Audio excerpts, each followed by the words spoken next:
안녕하세요. 김미라 상담사입니다. 지난 시간에는 우리가 아이에게 부담되는 말을 하지 말아라를 했죠. 오늘은 학교 생활에 대해서 이야기를 한번 해보도록 하겠습니다. 먼저 유치원 과정부터 초등학교, 그리고 중학교, 고등학교, 대학교 시기별로 나누어 말씀드리도록 하겠습니다. 먼저 유치원, 이때는 지원이나 많은 도움이 필요는 없지만 아이가 움직이는 것이나 잘 넘어진다는 것에 대해서 선생님에게 이야기해 주시고, 그리고 야외 활동이나 이런 걸 할 때 도움을 받을 수 있는 부분이 있는지 미리 여쭤보는 것도 필요하겠죠. 만약에 아이가 증상이 심하다면 주변에 도움을 받을 수 있도록 하는 것이 좋겠습니다. 그러나 대부분 이 시기는 너무 많이 신경 쓰지 마세요. 우리는 앞으로 장기 레이스를 달려야 하니까요. 이제 초등학교 시절에 대해서 이야기를 해보겠습니다. 보통 저학년 때부터 아이가 걷기가 힘들어 하죠. 휠체어를 타기 시작하기 때문에 학교에 휠체어를 이용해서 다닐 수 있는지, 그리고 교실이 1층에 배치할 수 있는지에 대해서도 학교 측과 먼저 이야기를 미리 해두시고, 새학기가 되면 특수교사와 담임 선생님을 만나서 근육병에 대한 정보를 주셔야 합니다. 정보 자료가 필요하신 분들은 한국근육장애협회로 자료 요청을 하시면 좋을 것 같습니다. 근디스트로피란 무엇인가? 라는 일본에서 발행한 책을 번역해서 배포하고 있습니다.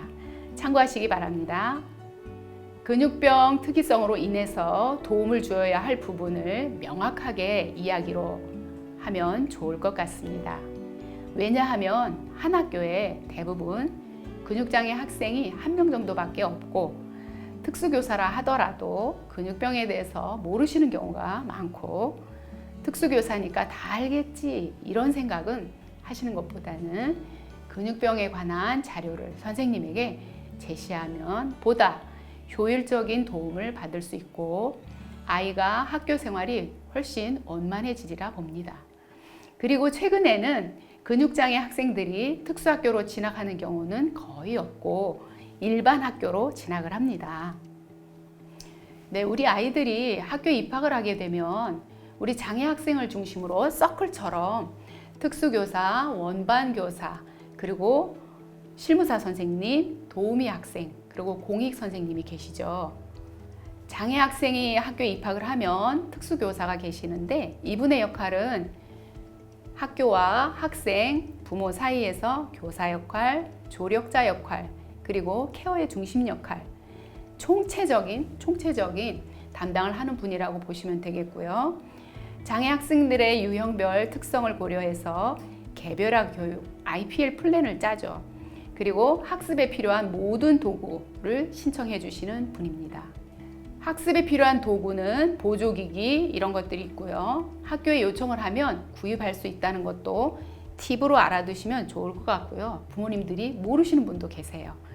저희 아들 같은 경우는 학교에서 이용하는 틸팅 휠체어를 지원받아서 아이가 피곤할 때는 특수학급에서 누워서 좀 쉬기도 하고 이러면서 학교 생활이 힘들지 않았던 것 같습니다. 아이가 학교에서 받을 수 있는 학습적인 면에서의 도구가 어떤 것이 있을지도 그때그때마다 특수교사와 소통하시면 도움이 될 것 같습니다. 보조교사는 실무원이라고도 하는데, 아이가 학교 생활에서 이동이나 신변 처리, 그리고 야외 활동 면에서 도움을 주고 가정과 가장 밀접하게 협력하는 선생님이라고 보시면 되겠습니다. 학교마다 또 도우미 학생을 뽑아서 학생을 도와주는데요. 학교마다 조금씩 다르긴 합니다. 있는 학교도 있고 없는 학교도 있습니다. 도우미 친구에게는 봉사 점수를 주는 것으로 알고 있고요. 보통은 2명의 친구를 두는데, 어떤 일이 생겼을 때 한 친구는 현장을 지키고 또 다른 한 친구는 선생님에게 연락을 하는 것으로 알고 있습니다. 저희 아들 같은 경우에도 수동 휠체어가 전복이 돼서 넘어졌던 때가 있어요. 도우미 친구가 원반 선생님에게 연락을 취했고, 다른 한 친구는 아이를 일으켜주고 수동 휠체어에 앉히는 현장 해결을 했던 기억이 납니다. 이렇게 도우미 학생을 통해서 아이가 좀 더 원만하게 학교 생활을 할 수 있게 됩니다. 학생에 따라서는 잘 도와주는 친구가 있는가 하면 또 아닌 친구도 있을 수 있습니다. 우리 근육장애 자녀들이 보면 어려서부터 너무 받는 것에 익숙한 나머지 고마운 마음을 표현하는 것이 많이 부족합니다.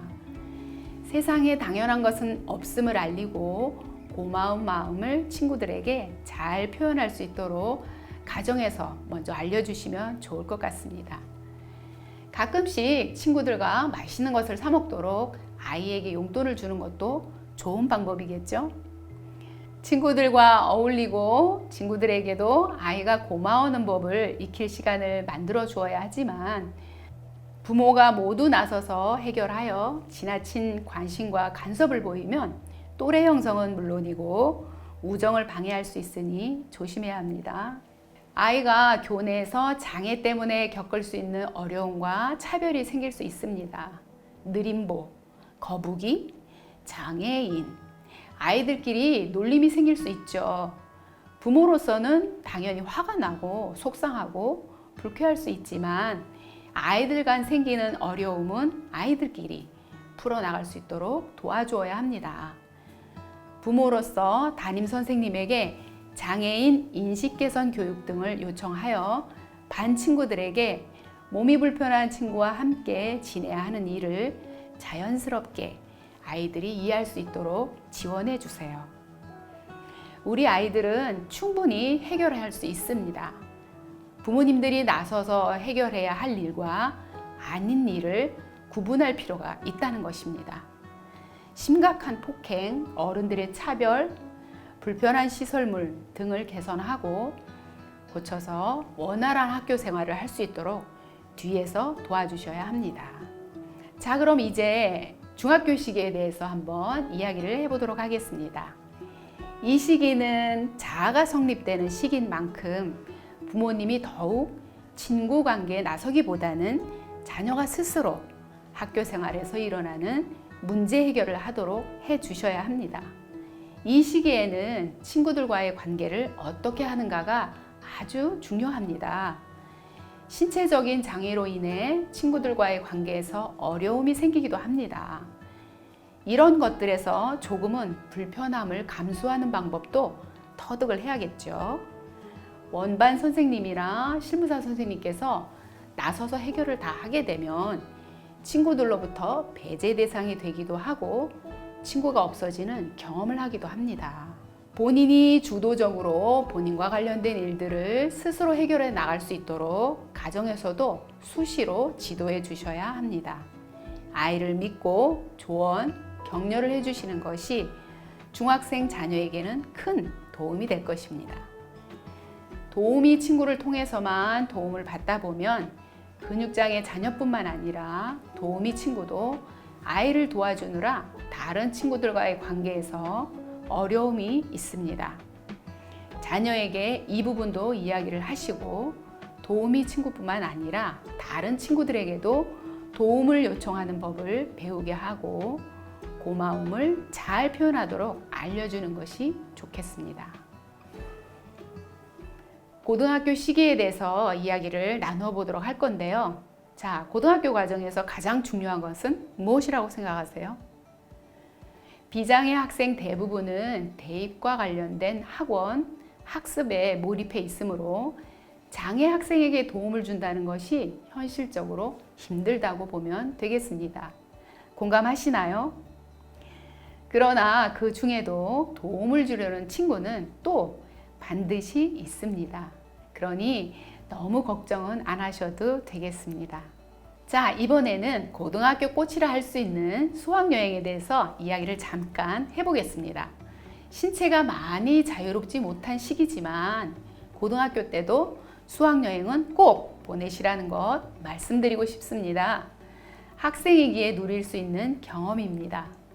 수학여행이라는 것을 부모나 특수교사가 미리 겁을 먹어 걷지도 못하는데 어떻게 전동휠체어를 타고 친구들을 불편하게 할 텐데 어떻게 보내?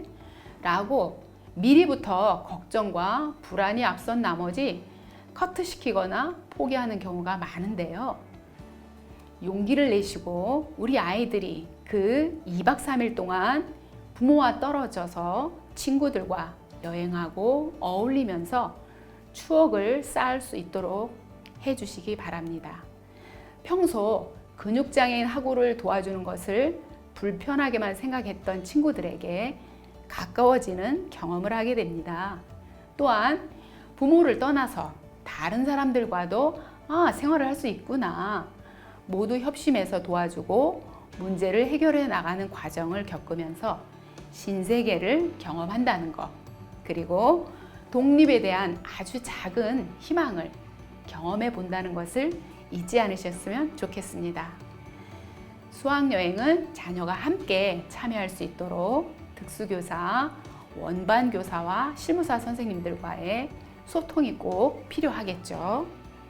저희 아들 같은 경우 전동 휠체어를 타다가 전복되어 넘어지는 트라우마를 경험한 후 익숙하지 않은 타인이 자신을 도와주는 것에 대해 무척 두려움과 불안이 많았는데요.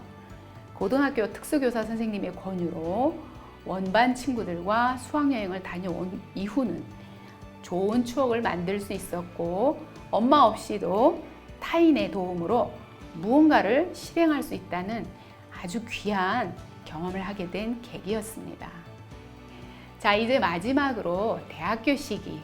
이 시기는 사회생활을 처음 경험하는 시기로 대학은 꼭 보내라를 이야기해 보도록 하겠습니다. 이때를 어떻게 보내느냐는 고등학교 때와는 또 다른 차원입니다. 대학은 꼭 가야 한다 라고 30대 근육장애 청년이 저에게 이 영상을 찍을 때 꼭 언급해 달라고 본인의 경험담을 들려주기도 했습니다. 대학교 경험은 예비사회 경험하는 것이다 라고 했습니다. 대학 과정은 고등학교 정규 과정과는 다르게 본인이 직접 수강 신청, 동아리 활동, 술자리 가는 것, 친구 관계 이런 것들을 다 주도적으로 해야만 한다는 것이 고등학교 때와는 다른 점입니다. 일단 부모님께서 대학교 입학까지만 시켜주시면 나머지 부분은 스스로 자녀가 부딪히면서 헤쳐나간다는 것이죠. 최근에는 대학교에도 장애학생 지원센터가 설치되어 있어서 비장애인과 장애 학생이 함께 잘 어울릴 수 있도록 학습 도우미 학생과 생활 도우미 학생이 지원되고 대학 생활을 하는데 도움을 받을 수 있는 좋은 제도들이 있다고 합니다. 대학에서 사귀는 친구는 선택입니다. 누구라도 친해지고 싶은 사람이 되어야겠죠.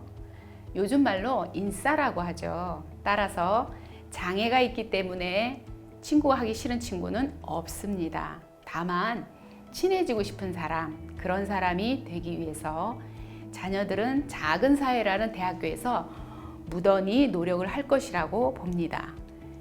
대학교까지 갔다면 부모가 더 이상 할 건 없습니다. 풍족한 용돈 정도일까요? 세상엔 나쁜 것과 좋은 것이 공존하듯이 그렇지 않은 친구도 있다는 그것을 배우게 되고 장애인으로 경험되는 것에 대해 상처도 받고 이 사회가 장애인을 보는 따가운 시선과 마주할 수 있어야 하고 그 안에서 견뎌내며 스스로를 세우는 방법을 터득하면서 작은 사회를 배우게 됩니다. 이런 모든 과정을 겪어야 용기를 내서 대학 졸업 후 사회라는 밖으로 나아갈 수 있는 것입니다. 우리 부모님은 그림자처럼 계셔주라는 것, 대학교 가지 말라는 부모님들에게 꼭 보내야 한다고 상처만 받는 게 아니라 그 안에서도 인생을 배우고 그 좌절을 딛고 일어나 본 경험이 자산이 된다고 말씀드릴 수 있겠습니다. 자, 오늘 학교 생활 잘 들으셨나요? 학교 생활을 한번 정리해 보면 첫 번째, 대학교는 꼭 가야 한다. 두 번째, 부모님이 절대 겁먹지 말고 학교의 요구사항을 당당하게 요구하라. 그리고 학교에서 선생님들이 아이들 활동을 커트하는 일이 없게 하라. 세 번째, 유치원 과정부터 모든 활동에는 꼭 참여를 시켜라. 네 번째, 아이가 상처받을 수 있지만 아이들끼리 해결하도록 스스로 문제 해결을 할 수 있도록 해주라는 것. 자, 오늘은 여기까지 강의를 마치도록 하겠습니다. 감사합니다.